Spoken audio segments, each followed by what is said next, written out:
Hello students, welcome to class of physics. I am Deepak sir, your physics faculty. Today we are going to discuss integration.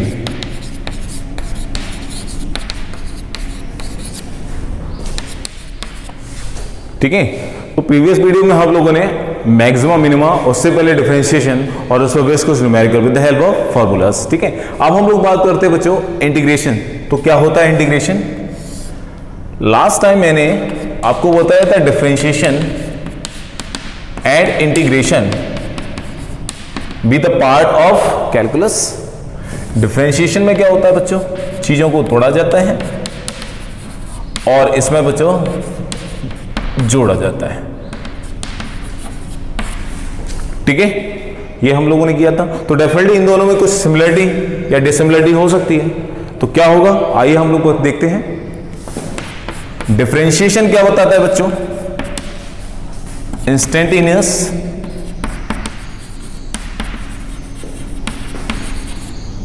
Rate of change.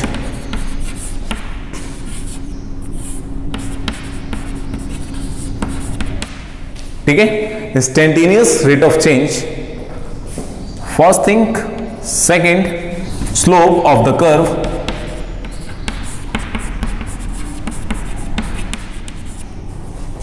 ठीक है, represent कैसे करते थे?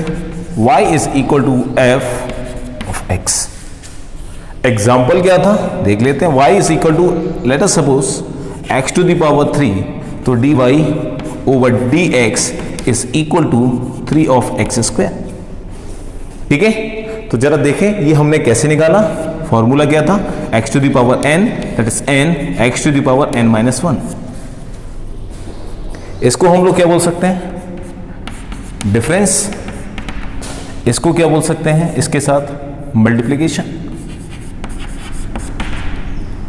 ठीक है, तो जो आपका डिफरेंशिएशन होता है which is the combination of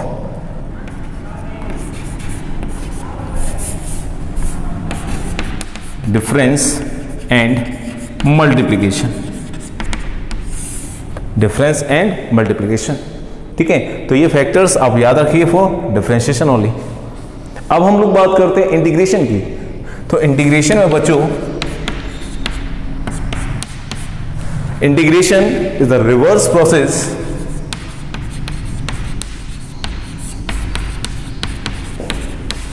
of differentiation. Differentiation का क्या होता है? जस्ट रिवर्स होता है. इसको हम लोग लिखते हैं y is equal to F X. तो हमने जब dy ओवर dx निकाला इसका, तो इसको क्या लिख सकते हैं? F dash of x.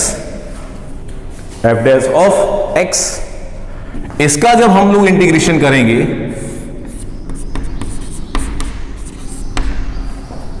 ठीक है, इसका जो इंटीग्रेशन करेंगे तो y के बराबर आना चाहिए.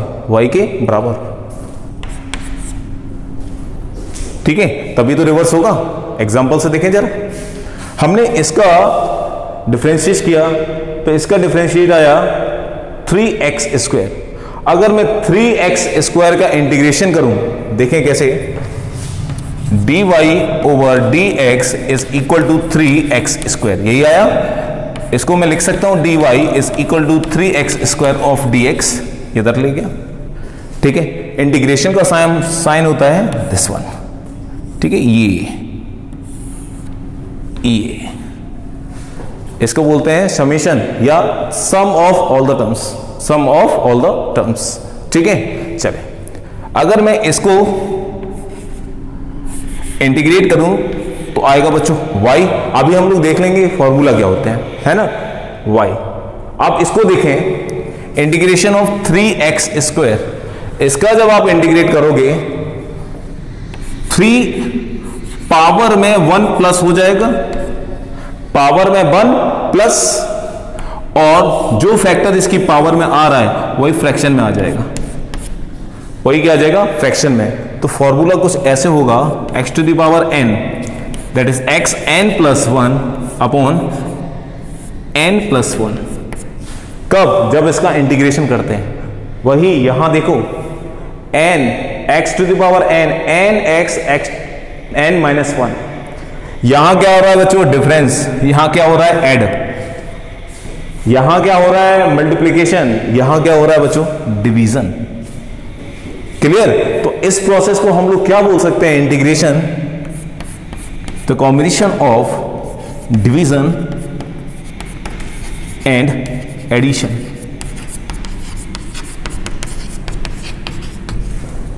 ठीक है, डिवीजन एंड एडिशन, जबकि डिफरेंशिएशन में ये कॉम्बिनेशन होता है डिफरेंशिएशन एंड मल्टीप्लिकेशन। क्लियर? ये क्या देता है slope of the curve, integration देता है बच्चों आपको, सारे पॉइंट्स को केयरफुली देखिएगा, एरिया अंडर द कर्व,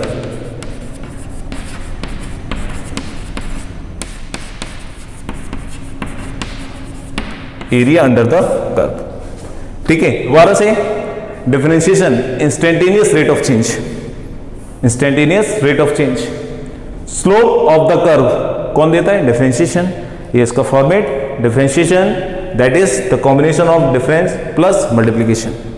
और इसको देखें ये क्या देता है area under the curve, it's the reverse process of differentiation that is dy over dx is equal to f dash x, this one. इसका अगर मैं इंटीग्रेट करूं तो क्या आ जाए डिफरेंशिएट जो हमने किया है, there y with the function of fx आया। ठीक है, तो आप इस चीज को समझ लीजिएगा, इस तरीके से हम लोग इसको सॉल्व कर सकते हैं। ठीक है, तो यहां पर हमने देखा y is equal to 3x, ये कितना हो जाएगा 3, तो ये क्या हो जाएगा बच्चों y is equal to 3x cube upon 3, cancel out किया तो ये y बराबर कितना हो गया x क्यूब, यही लिखा हुआ है ना, ये देखें x क्यूब। आगे समझ, यानी कि अगर मैं कोई भी डिफरेंशिएट लूं, कोई भी अगर फंक्शन ले लूं और उसका डिफरेंशिएशन कर दूं और उस डिफरेंशिएशन का मैं अगर इंटीग्रेशन कर दूं तो वो क्या आ जाएगा, मेरे पास वही फंक्शन आ जाएगा जो ओरिजिनल है। ठीक है, आइए एक और एग्जांपल देखते हैं इसको,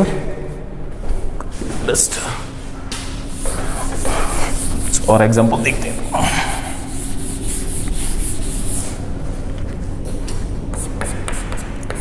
ये दे रखा है आपका 5x², तो अगर मैं इसका डिफरेंशिएट करूं और उस डिफरेंस का इंटीग्रेशन कर दूं तो ये आना चाहिए, तब तो ठीक है, वरना कुछ गलत है। तो इसका डिफरेंशिएट करेंगे 10x, इस 10x का इंटीग्रेशन करेंगे तो dy over 10x of dx। ठीक है, यानी कि विद रेस्पेक्ट टू x हो रहा है इंटीग्रेशन, तो इंटीग्रेट का साइन लगाओ दोनों तरफ, दिस वन। इसका integration y 10 with the constant तो बाहर आएगा, तो इंटीग्रेशन बचेगा किसका बच्चों x dx। अब x की पावर कितनी बच्चों 1, फॉर्मूले से देखो x to the power n plus 1 that is 2 divided by 2, इससे इसका मल्टीप्लाई और डिवाइड कर देंगे तो 5, तो आएगा क्या 5x²। ठीक है, देखिए जहां से शुरू किया वहीं पहुंच गए with the help of integration, that's why integration is reverse process of differentiation. ठीक है, आइए और देखते हैं।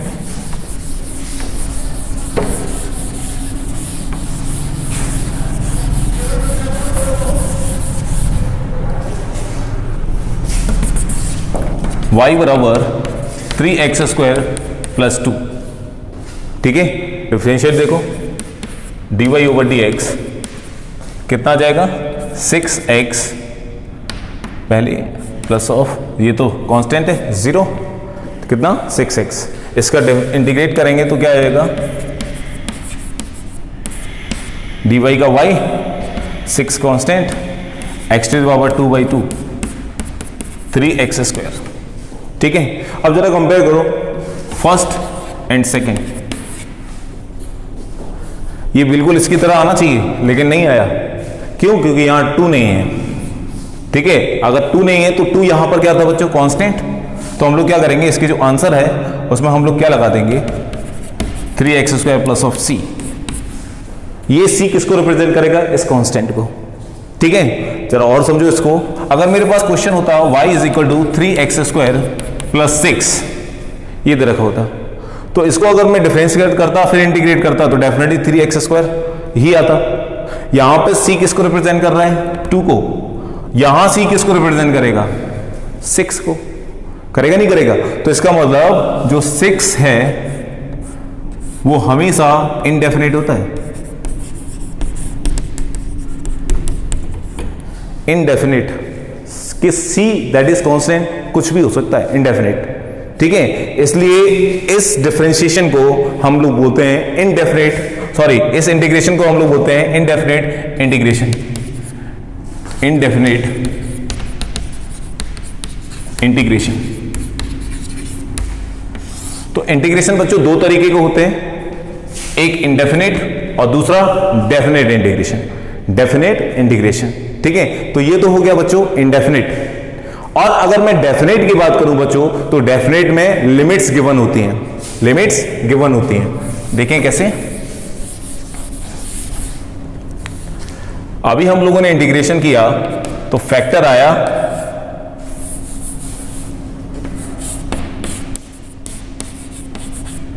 ये आया था, ठीक है। इसमें लिमिट दे रखी होंगी बच्चों, सपोज कर लिया a एंड b, इसको बोला जाता है बच्चों upper limit,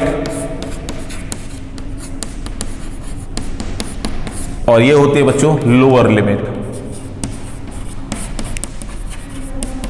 upper limit and lower limit. अभी सबका प्रूफ देखेंगे, टेंशन नहीं लेना, अभी सबका प्रूफ देखते हैं, ठीक है।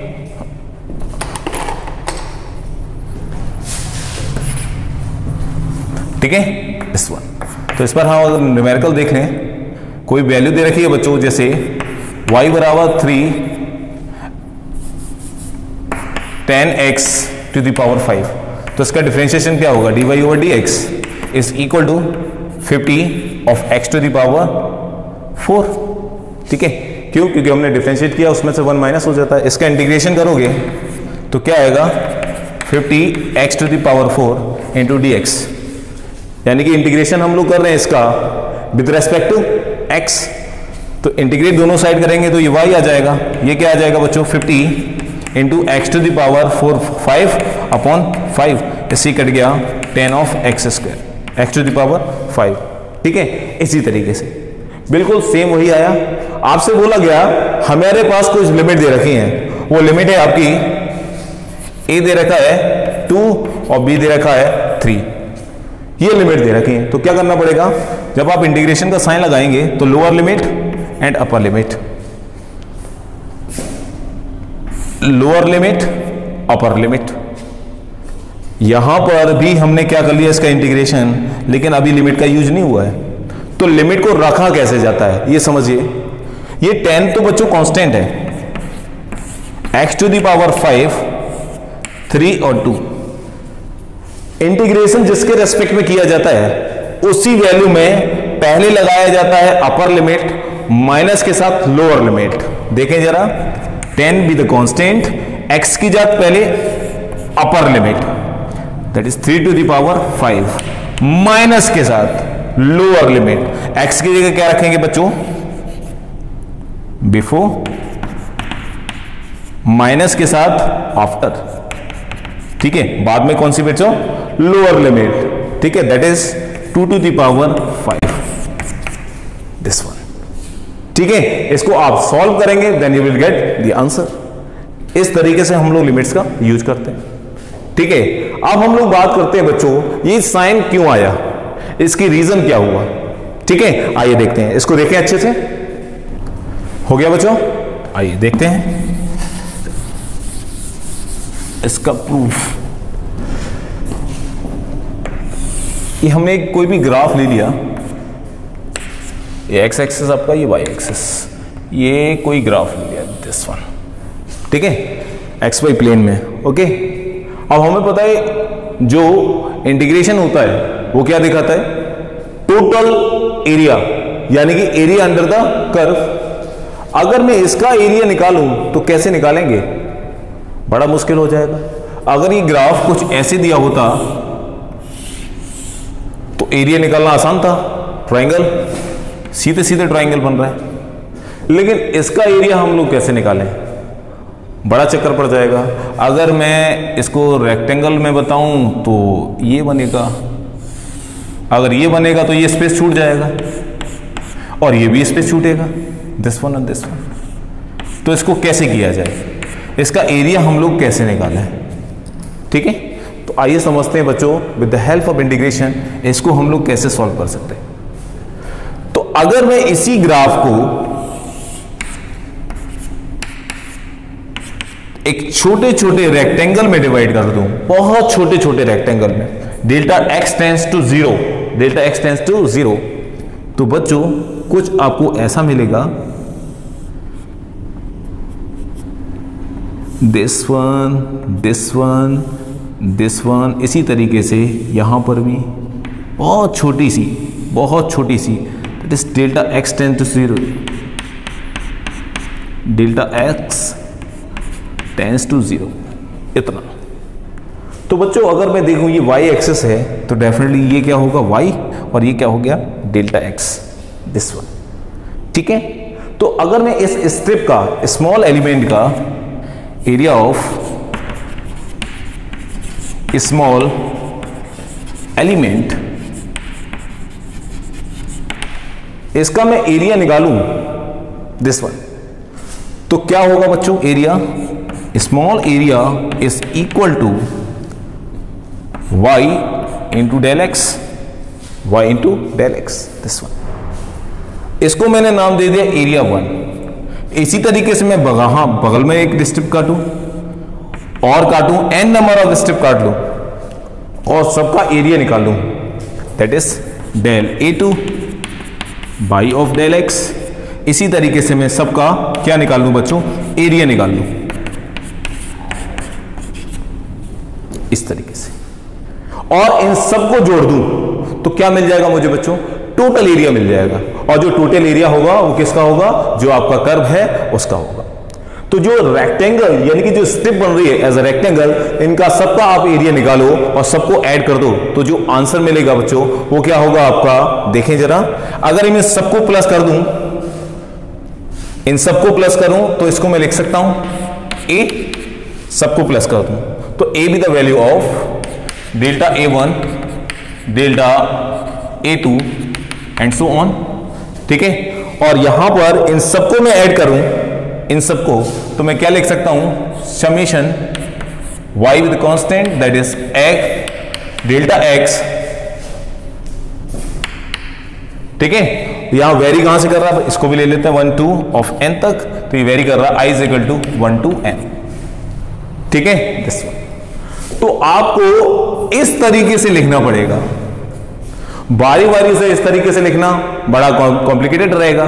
ठीक है, कि बारी बारी से इतना बड़ा क्यों लिखें, तो अपने कन्वीनियंस के हिसाब से इस समेशन को हटा के लगा दिया गया इंटीग्रेशन का sign, that is y dx। तो y को आप अंदर ही रहने दीजिए, कोई फर्क नहीं पड़ता। तो y डेल्टा x, ठीक है, y डेल्टा x। अब अगर मैं इस चेंज की बात करूं तो बच्चों ये जो चेंज है डेल्टा x वो कैसा है, टेंस टू 0। अगर ये टेंस टू 0 है बच्चों तो एरिया हो जाएगा y of dx, y of dx, this one. तो ये बच्चों इसका प्रूफ। ठीक है, इस तरीके से हम लोग ये इंटीग्रेशन यूज करते हैं। तो इंटीग्रेशन का काम क्या है, the sum of all the areas of the rectangle, जितने भी एलिमेंट्स कटे हुए हैं उन सबका हम लोग सम कर देंगे तो ये आ जाएगा। ये मैंने आपको यूनिट एंड डायमेंशन में पढ़ा है जब हम लोग एरर डिस्कस कर रहे थे। ठीक है ना, तो इसमें कोई कंफ्यूज नहीं होगा। इंटीग्रेशन का साइन रिप्लेस किया है हमने सिग्मा से। सिग्मा का मतलब होता है sum of all the terms, sum of all the terms. ठीक है, तो यहां पर हम लोग इस तरीके से लिख सकते हैं इसको। ठीक है, और यहां पर अगर मैं लिमिट लगा दूं a to b तो ये क्या दिखा रहा है आपका, डेफिनेट इंटीग्रल, डेफिनेट इंटीग्रल। ठीक है, ये है आपकी लोअर लिमिट, ये हो गया आपका अपर लिमिट। तो इस तरीके से हम लोग इस फॉर्मूले को फाइंड कर सकते हैं। दिस वन क्लियर, देखें इससे अच्छे से हो गया बच्चों। आइए इस पर भी ऐसे एक न्यूमेरिकल देखते हैं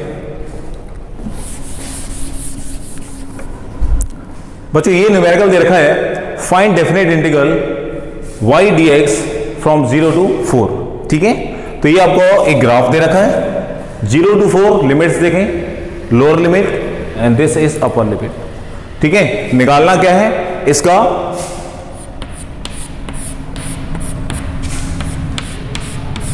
एरिया। ठीक है, तो आइए देखते हैं कैसे निकालेंगे। तो अगर मैं इसको नाम दे दूं बच्चों A B C D E, तो आप देख रहे हैं इसमें दो ट्राइंगल बन रहे हैं, this one and this one. तो हम लिख सकते हैं area of triangle area of triangle A B C plus area of triangle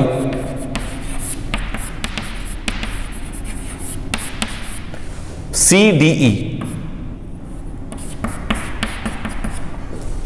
ठीक है, तो एरिया का फॉर्मूला हम लोगों को पता है, area of triangle that is half into base 0 to 2, तो कितना बेस है बच्चों 2 इंटू हाइट 0 to 20 प्लस इसका देखें हाफ बेस कितना है बच्चों 2 to 4 दैट इज 2, हाइट कितनी है दिस वन, लेकिन ये नेगेटिव है बच्चों, ये देखें नेगेटिव माइनस ऑफ 10, तो यहां से ये कैंसिल आउट, यहां से ये कैंसिल आउट, 20 माइनस 10, तो आंसर कितना आ जाएगा बच्चों 10। तो this is shaded area, shaded area. ठीक है, तो area of triangle ABC and area of triangle CD. ठीक है, सॉल्व करो आंसर। ठीक है, इस तरीके से हम लोग इंटीग्रेट का यूज करके इसको किसी भी ग्राफ का एरिया इस तरीके से हम लोग फाइंड कर सकते हैं। ठीक है, हो गया बच्चों। अब आइए देखते हैं इस पे बेस कुछ फॉर्मूले। ओके,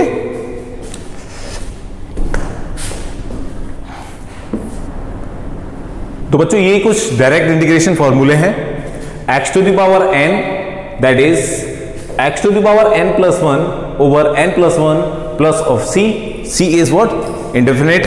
ओके, तो यहां पर x to the power -1 integration with respect to x, तो x to the power -1 that is 1 upon x, और हम लोगों को पता है 1 upon x। अगर मैं डिफरेंशिएशन की बात करूं तो वहां log x का डिफरेंशिएशन 1 upon x, यहां पर देखें 1 upon x का integration log x। Okay, next देखें sin x, इसका integration minus of cos x। जब हम डिफरेंशिएशन की बात करते थे तो sin x आता था बच्चों cos x के बराबर प्लस का, वहीं cos x is equal to sin x plus of c, c सबके साथ है बच्चों, तो इसका मतलब सारे के सारे कैसे होंगे, इन किसी में भी लिमिट नहीं दे रखी, यानी कि सारे के सारे इनडेफिनेट इंटीग्रल है। ठीक है ना, तो यहां e to the power x, इसका फॉर्मूला देखो e to the power x, इसको सॉल्व किया that is e to the power x plus c।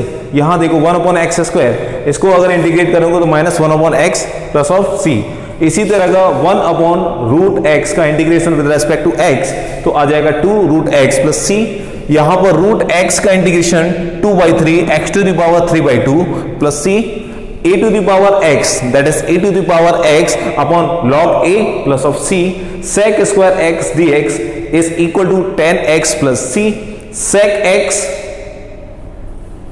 10x dx is equal to minus cot x, और यहां पर देखें cosec x cos x dx is equal to minus cosec x plus c। ठीक है, तो बच्चों ये फॉर्मूले हैं डायरेक्ट इंटीग्रल, आप इसको लर्न करें, और अगली वीडियो में हम लोग कुछ इंपॉर्टेंट न्यूमेरिकल्स के बारे में डिस्कस करेंगे, किस तरीके से हम लोग डायरेक्ट इंटीग्रल का यूज करके उनको सॉल्व कर सकते हैं। Okay, thank you.